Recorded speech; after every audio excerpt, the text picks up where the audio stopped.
Solo squads is the most casual yet sweaty thing to do in Fortnite. Like, you're playing a casual game mode, right? In a very sweaty way. It's Fortnite's biggest paradox, but you guys seem to love it so much, and you've been asking me non-stop to cover the top strategies to dominate solo squads. Since Chapter 2 is out, I guess now is a better time than ever to do it. You know, we've got a whole new loot pool, additional mechanics, and so much more that really affect the solo squad's experience. What's going on, guys? It's the Motivation Guy. That's right, your friend, the one and only Keith Allen. Make sure to connect with me on my Instagram because I want to inspire you guys to not only be great in this game, but also in life. If you're going through any adversity, you know, before we start the video, this is just food for thought. If you're going through any negativity from your family, from your friends, from playing this game even, from school, from your job, whatever it is, turn your pain into fuel that's going to drive you to greatness. You're great. But before we get into, a lot of you guys were asking for a creator code, so here it is. Be sure to use code ProGuides in the item shop to support your friendly Fortnite team. Also, if you guys are interested in getting better at Fortnite, then you got to click the link below to go to ProGuides.com, where you can play with the best players in the world just by clicking a button. Sign up for our membership at ProGuides, and you're going to get a ton of incredible content from the best pro players like Benji and Mongrel. So if you guys want to compete in Fortnite, you got to check out ProGuides.com, and also be sure to drop a like on this video to show your support and love, because you know we strive to bring you guys the best content available. All right, guys, with that being said, I want you to sit back, relax, and get my favorite candy. What is it? It's that bunch of crunch, and let's get this going.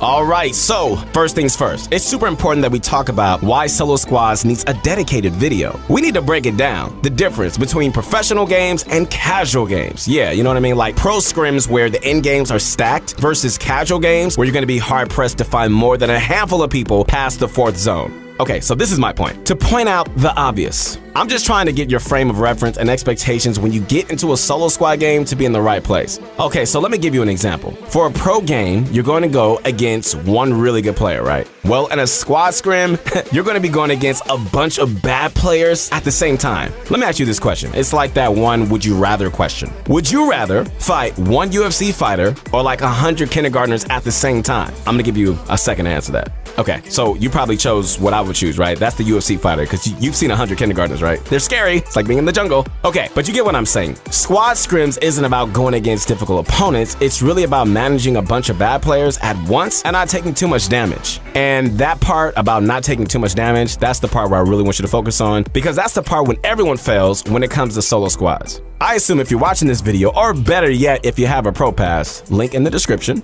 we aren't talking about your ability to beat just one opponent. All right, so let's face it, you're probably going to be the best player in your lobby. If you were playing a solo match, it should be an easy win. But where solo squads gets tricky is that you have 4 people in a squad to keep an eye on when you fight them. Just one person getting a sneaky rocket in or a big pump shot from the side is a death sentence for you. To tie it back to the main point, all right, this is the main point. You never have to think like this when playing in a scrim match. You also have teammates in those competitive game modes, and you're never going to get that aggressive on your own. Plus, people who do scrims are going to be a lot better than the average player, so I would definitely not recommend playing solo squads in a scrim match. Like, for real. I think if you put like Booga in a solo squad scrim match, he wouldn't even be able to play well. It's just too hard to do. So, you know, keep your solo squad matches to the casual game modes if you really want to pub stomp. All right, my friends, now that we got that out of the way, we need to address the elephant in the room. You know, why do they say elephant in the room? Have you ever thought about that? How come they don't say the dog in the room or the lion in the room? You know, there's just too many explosive items in the current loot rotation. I mean, yeah, there's only 2 items, grenades and RPGs. But have you seen the spawn rates on those things? Holy moly. They spawn so much that practically everyone on your squad is going to get one to play. You obviously can still win every match, especially if you're watching pro guides. But yeah, you know, you're always going to come across either an RPG or stacks of nades. And I'm not saying that you specifically should be carrying an RPG. Don't worry, we will talk about that later. But what I am saying is that if they are literally everywhere, your bot opponents are definitely going to try to use those explosive items to stop you almost every single fight. They might not be really good with utilizing explosives to the fullest extent, but they are so dang on annoying to fight against in a solo squads match. Especially if you're going against a whole team of RPG warriors. Yeah, good luck, buddy. You're in for a fun ride.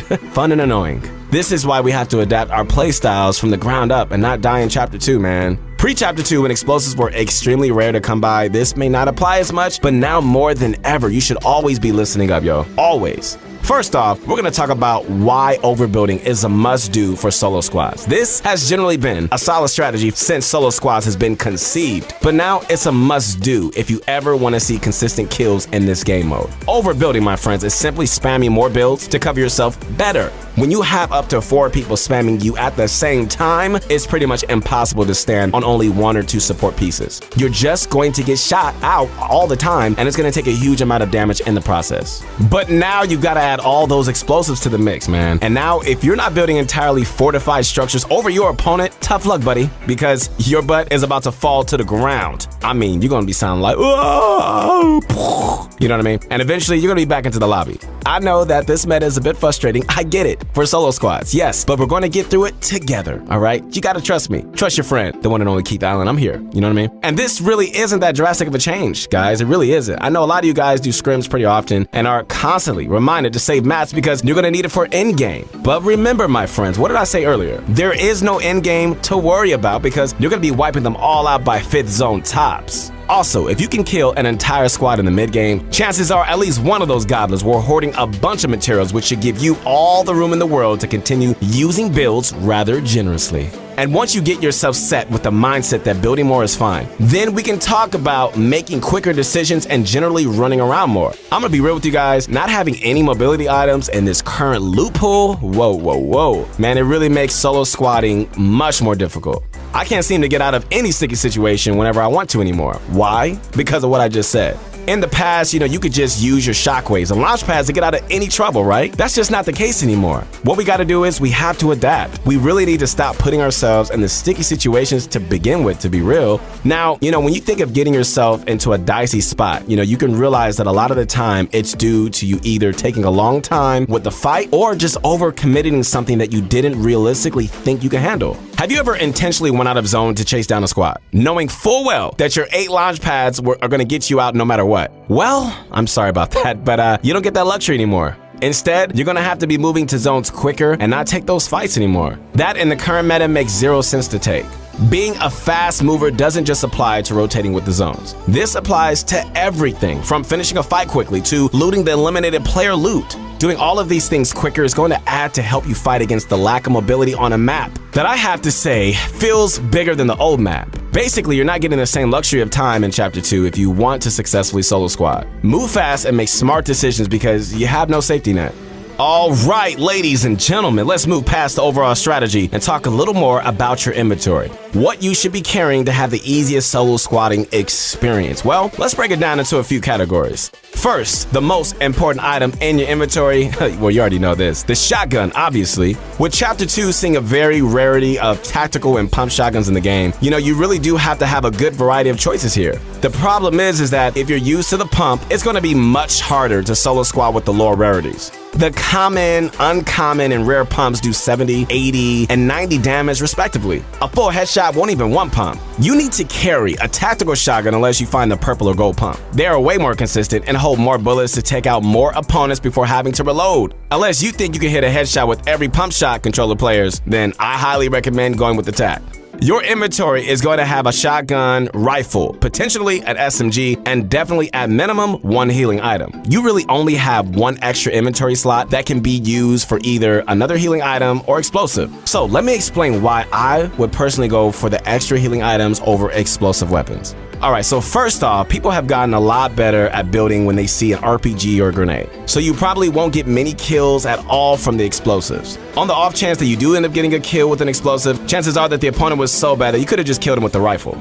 Alright, so take a look at Kanata playing in the Code Red tournament with Tfue. Basically, solo squatting right here. He kills an absolute bot using an RPG, but the only guys he's really able to kill using the RPG is someone that he could have just shot down with a regular gun. Kinda makes owning explosives a bit pointless, don't you think? Look, I'm just saying that if you got to consistently fight 4 people at a time, you're not going to come out completely undamaged, right? The more inventory slots you reserve for a healing item reduces the RNG associated with running out of healing items in the long term. Nobody likes dying because they are stuck at 75 HP and no shields from not carrying the extra heals. So, let's go over everything one more time. Your mindset needs to separate pro scrims and solo squads because they need different skill sets. Your opponents are going to most likely have more explosive items compared to last season, so please be prepared to overbuild as a solid counter. No point in dying with extra mats in your inventory that you could have used to save yourself. With the general lack of mobility, guys, there is exactly zero room for error when deciding what fights to take and how early to rotate.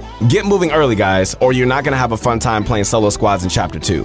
Finally, you're going to generally want to use the tac shotgun over pump and make sure to stack more heals in your inventory over anything else. Once again, this is the Motivation Guy. That's right, the one and only Keith Allen. Make sure to follow me as soon as you can on my Instagram because I'm posting up vids to help inspire you to not only be great in this game, but also in life. So, we really hope you enjoyed this today. Comment down below what you thought and what you'd like to see next. We strive to bring you the best daily content, so do us a favor by liking this video. Subscribe to the channel and show ProGuides.com some love for bringing you this video. Thanks for watching once again. We'll see you next time.